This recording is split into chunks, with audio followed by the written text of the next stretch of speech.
এখন আমরা মাস কালচার থেকে সেকশনগুলোর মধ্যে একটি করে প্রাপ্তবয়স্ক ফিমেল ট্রান্সফার করব।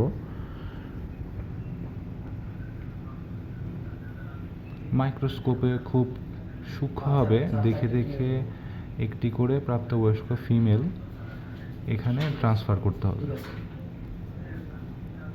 যে আপনারা দেখতে পাচ্ছেন ট্রান্সফার করার পরগুলো কিন্তু মাইটগুলো চলাফেরা শুরু করে দিয়েছে।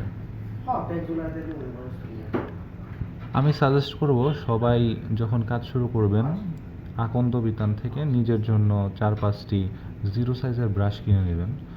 অনেক সময় সবার ইউজ করার কারণে ব্রাশগুলো ঠিক থাকে না, সেক্ষেত্রে নিজের ব্রাশ থাকলে সবসময় আপনারা ভালো রেজাল্ট আনতে পারবেন। কারণ মাইটগুলো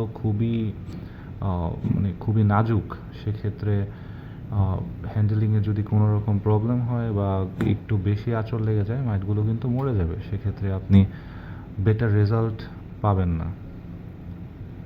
তো আমরা 4টি মাইট এখানে বসিয়ে দিলাম 4টি সেকশনে।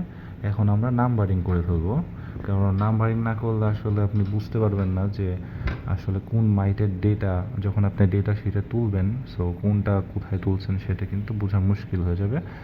সেজন্য এভাবে নাম্বারিং করা কাগজগুলো আমরা একটা একটা এখানে বসিয়ে দেব।